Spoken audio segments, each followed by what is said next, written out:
नमस्कार दोस्तों, मेरा नाम सुभाष शुक्ला है और आप देखना शुरू कर चुके हैं इंग्लिश वर्ड। हम आपके सामने आज एक नया वाक्य लेकर के आए। इसका नाम है ऑब्जेक्टिव सेंटेंस। ऑब्जेक्टिव सेंटेंस की हिंदी होती है इच्छा सूचक वाक्य। ऐसे वाक्य जिसमें हम इच्छाओं को प्रकट करते हैं।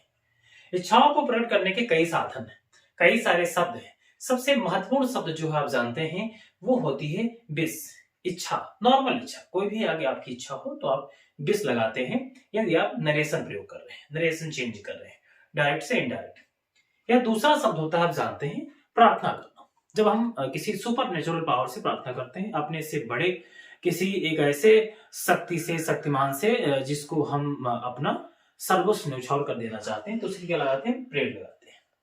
ये आप जानते हैं कि हमें कभी कभी ईश्वर से प्रार्थना करना होता है, किसी भी ऐसे देवता से हमें प्रार्थना करना होता है, तो हम लगाते हैं प्रेयर। और हमें, मैंने कहा है, कभी कभी हम ऐसी अवस्था में होते हैं कि हमें किसी को आशीर्वाद देना होता है। हम उस अवस्था में, उस सिचुएशन में हम बड़े होते हैं, या कोई अगर आपका पैर छूता है, आपका अभिवादन करता है, तो आप वहां पे क्या करते हैं? आप वहां पे उसको ब्लेस करते हैं। या क्या होता है, कभी कभी देखते हैं साधु संत नाराज हो जाते हैं, या कोई ऐसी परिस्थिति बनती है जिस परिस्थिति में हम नाराज होते हैं और अपने रोष को प्रकट करते हैं, अपने क्रोध को प्रकट करते हैं। तो ऐसी अवस्था में हम जानते हैं कर्स लगाते हैं श्राप के लिए या अभिशाप के लिए। मैंने कुछ नियम लिख रखे हैं जो आप जानते हैं ऑब्जेक्टिव सेंटेंस को बदलने में बहुत महत्वपूर्ण हो सकते हैं, बहुत महत्वपूर्ण भूमिका निभा सकते हैं। तो वो क्या है, देख लीजिए। मैंने कहा है ऑब्जेक्टिव सेंटेंस है आपका पार्ट 8वां है नरेशन का।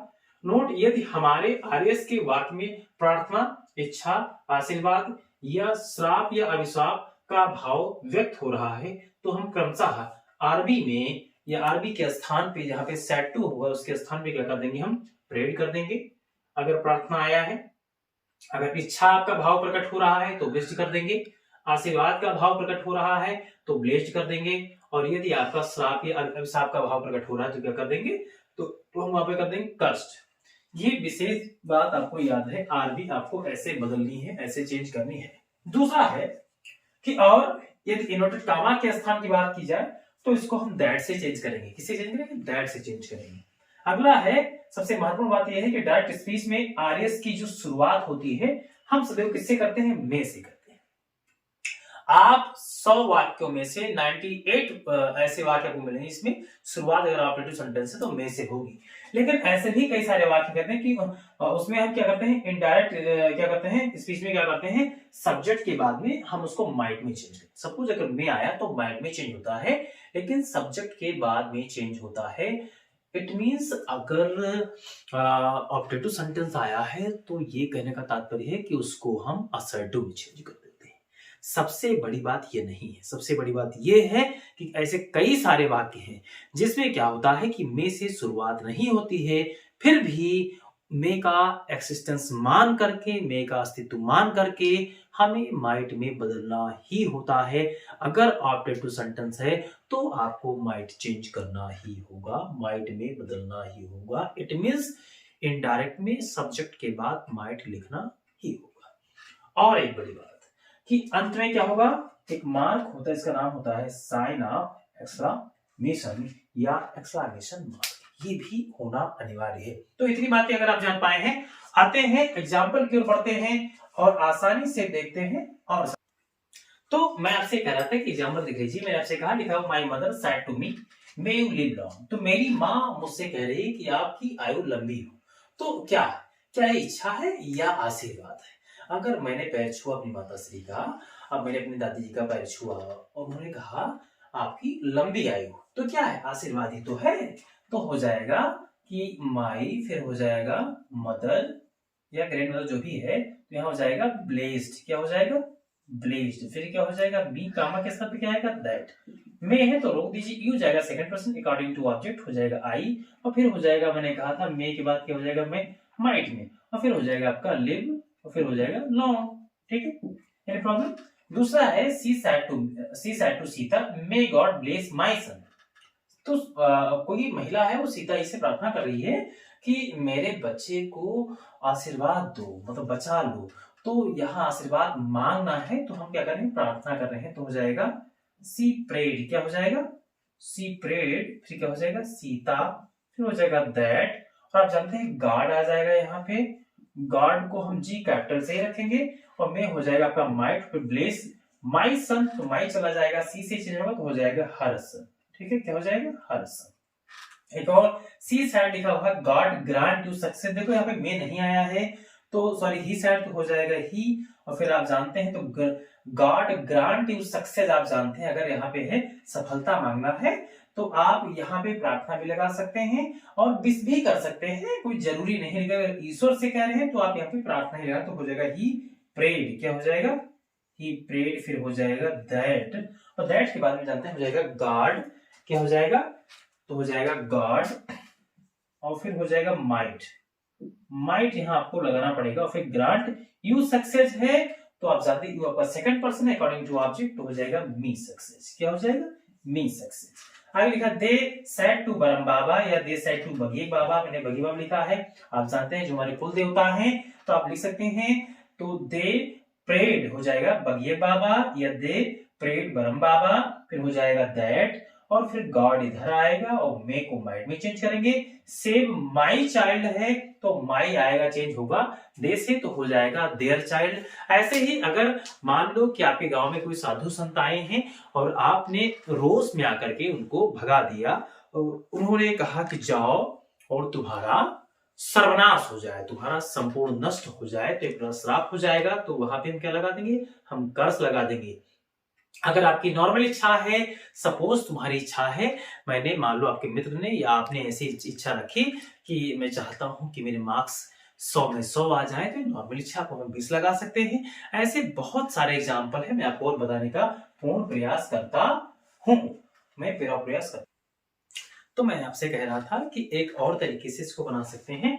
अगर सपोज करो कि आ जाए कि लिखा हो कि she said to the teacher good morning, अगर ऐसे लिखा हुआ है गुड मॉर्निंग आ गया है, गुड नाइट आ गया है, गुड इवनिंग आ गया है, या गुड बाय आ गया है, गुड लक आ गया है, खासकर अगर good morning good night good evening आ गया है तो ये संबोधन के लिए आता है, तो यहाँ पे आप विश्ड लगा सकते हैं, क्या हो जाएगा विश्ड लगा सकते हैं, तो हो जाएगा she wished the teacher good morning. याद है कामा के स्थान पे दैट का प्रयोग नहीं करेंगे, वर्जित है। ठीक है, अगला है ही सेड, अगर मान लो ऑब्जेक्ट नहीं आया और लिखा हुआ गुड मॉर्निंग सर, तो आप यहाँ सर को संबोधित कर रहे हैं तो ऑब्जेक्ट के स्थान पे आपको सर को प्लेस कर देना है, सेम एज नो प्रॉब्लम, तो हो जाएगा ही विश्ड द सर, आप सर को इधर ले आए ऑब्जेक्ट बना दे तो ही विश्ड द सर, और फिर कामा को आपको किसी से भी नहीं चेंज करना है, आपने गुड मॉर्निंग लगा दिया। एक बात विशेष आपको ध्यान रखना है कि जो गुड मॉर्निंग है जब आप इनडायरेक्ट में चेंज करते हैं तो जो गुड की जो स्पेलिंग है वो आपको स्टार्ट करना है स्मॉल लेटर से।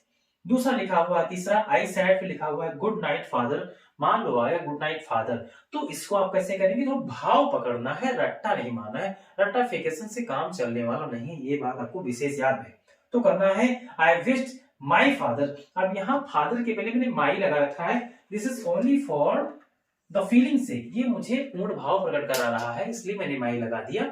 आप स्वतः थोड़ा ध्यान रख के संज्ञान में लेकर के आप माई का प्रयोग कर सकते हैं। तो आई wished my father good morning, मैंने अपने पिताजी को अपनी माताजी को तो कहा, भाई यहाँ मैंने क्या लिखा है पिताजी फादर, तो फादर मीन्स आप अपने पिताजी को कहेंगे फादर, अपनी मम्मी को तो आप कहेंगे माता, तो फिर आप यहाँ आसानी से कह सकते हैं कि आई विश्ड, मैंने आप जाने विश किया किसको, माई फादर मेरे पिताजी को, गुड मॉर्निंग या गुड नाइट जो भी है वो दिक्कत नहीं। लेकिन अगर मान लो आ जाए गुड बाय, अगर आ जाए सी सेड टू मी, लिखा है गुड बाय, अगर बाय आ जाए तो आप बेड लगा सकते हैं, क्या लगा सकते हैं, सी बेड मी गुड बाय। तो इस तरह से मैंने आपको बताने का पूर्ण प्रयास किया है। मैं चाहता हूं कि आपको और बहुत सारी चीजें इसी बात में, तो मैं आज आपको इसी वीडियो में एक बहुत बड़ी बात बताने वाला हूं। मेरा उद्देश्य है कि आज से मैं और कम समय में, कि वीडियो थोड़ा सा लेट हो जाता है, इसे कल देर हो गया, कल मैं आपको वीडियो नहीं भेज पाया, तो मैं आपको एक बड़ी बात बताना चाहता हूं कि मैं इसी वीडियो में आपको बहुत सारी बातें और भी बताना चाहता हूं।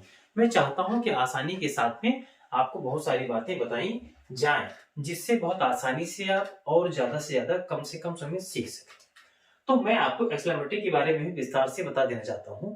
अगर एक्सक्लेमेटरी सेंटेंस आ गया है तो आप जानते हैं उसमें कुछ महत्वपूर्ण भाव प्रकट होते हैं, जिनकी शुरुआत होती है आप जानते हैं इंटरजेक्शन से। इंटरजेक्शन का एक पूरा वीडियो आपको बना के दिया गया है, आप जा करके और प्लेलिस्ट में आसानी से देख सकते हैं। खैर, जहां तक बात आ रही है कि किस तरह से एक्सट्रीमिटी को चेंज किया जाएगा, तो कुछ खास बात नहीं है। आपको ये देखना ध्यान से कि जो इंटरजेक्शन है वो कौन से लगे हुए हैं।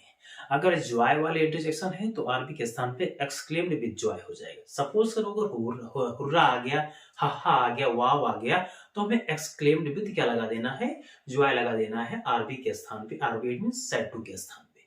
सपोज अगर मान लो हुर्रा नहीं आया, अगर आ गया एलॉस, या अगर आ गया आ, या आ गया उफ, मतलब कोई सारो वाला आ गया इंटरजेक्शन, तो क्या करना है, एक्सक्लेम्ड विद आपको सारो लगा देना है।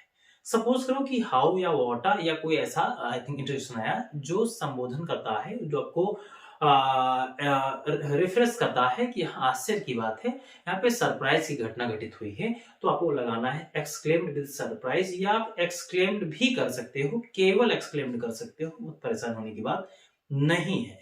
या सपोज हो कि फाई फाई या फूफू या ऐसा कोई शब्द आया है जो कंटेम्प्ट को परिभाषित करता है, तो आप कर सकते हैं एक्सक्लेम्ड विद कंटेम्प्ट। याद है कंटेम्प्ट की हिंदी होती है घृणा, नफरत। ये थोड़ा सा कहते हैं हल्का उस अटपटा सा लगता है जब आप कुछ ऐसा करते हैं, तो वहां कंटेम्प्ट का प्रयोग करते हैं। हिंदी होती है घृणा के लिए।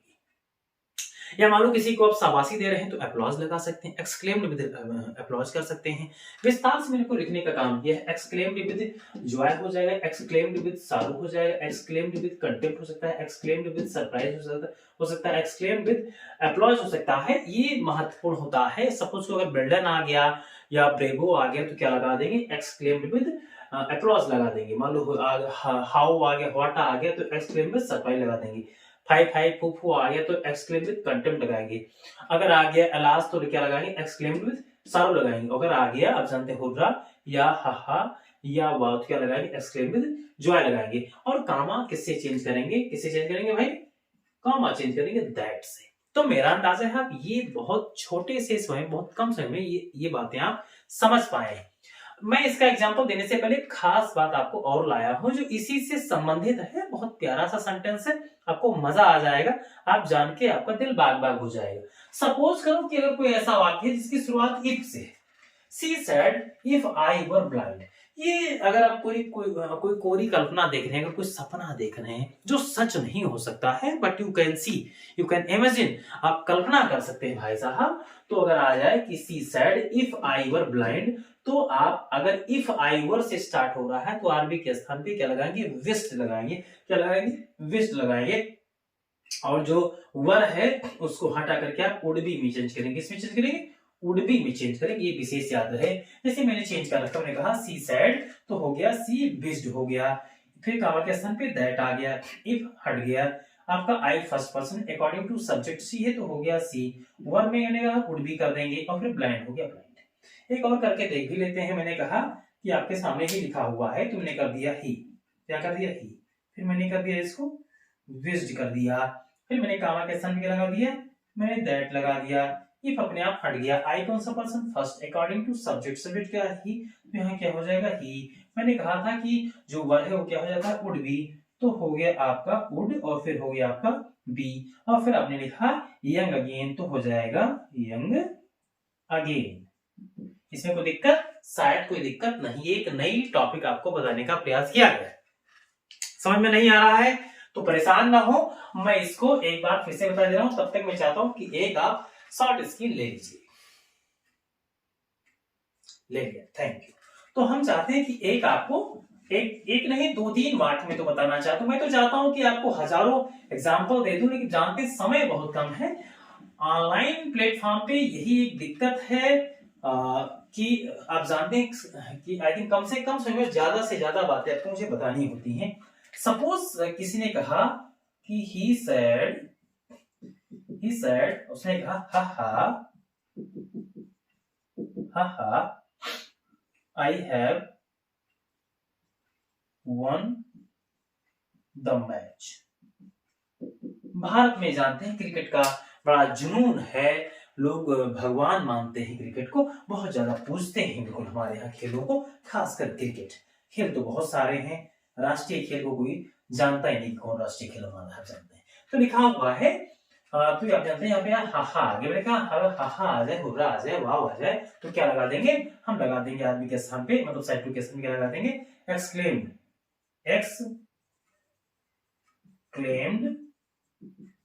With Joy. कमाई किससे चेंज करेंगे? दैट्स। किससे चेंज करेंगे? दैट्स। आई कौन सा, अब इसको आपको हटा देना। आई कौन सा person? First according to subject, तो क्या हो जाएगा भाई साहब? ही हो जाएगा। हैज है क्या हो जाता है? हैड हो जाता है। नहीं जान पाते कि हैज एंड हैड कैसे होगा?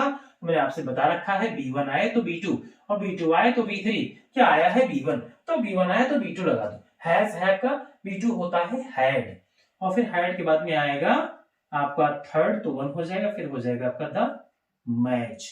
मेरा अंदाजा है कोई दिक्कत नहीं होगी। ऐसे ही सारे वाक्य बनाए जाएंगे। समय मैं चाहता हूं आपका कम से कम बचाओ, कि इंटरमीडिएट है, बहुत जरूरी है। टाइम बहुत महत्वपूर्ण है। अगर आप टाइम को टाइम पर याद करेंगे तो आपका लाभ होगा, अन्यथा आप झेलेंगे। तो मेरी बात माने, आप दिल लगा के पढ़े, मैं आपके साथ लगा हूं।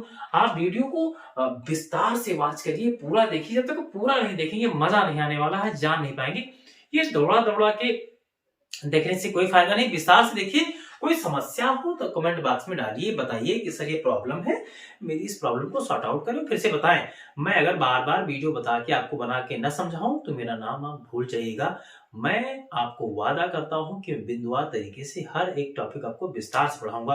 आप शुरुआत से देख लीजिए, मैंने जो कहा है वो मैंने पूर्ण बात मैंने करने का पूर्ण प्रयास किया है।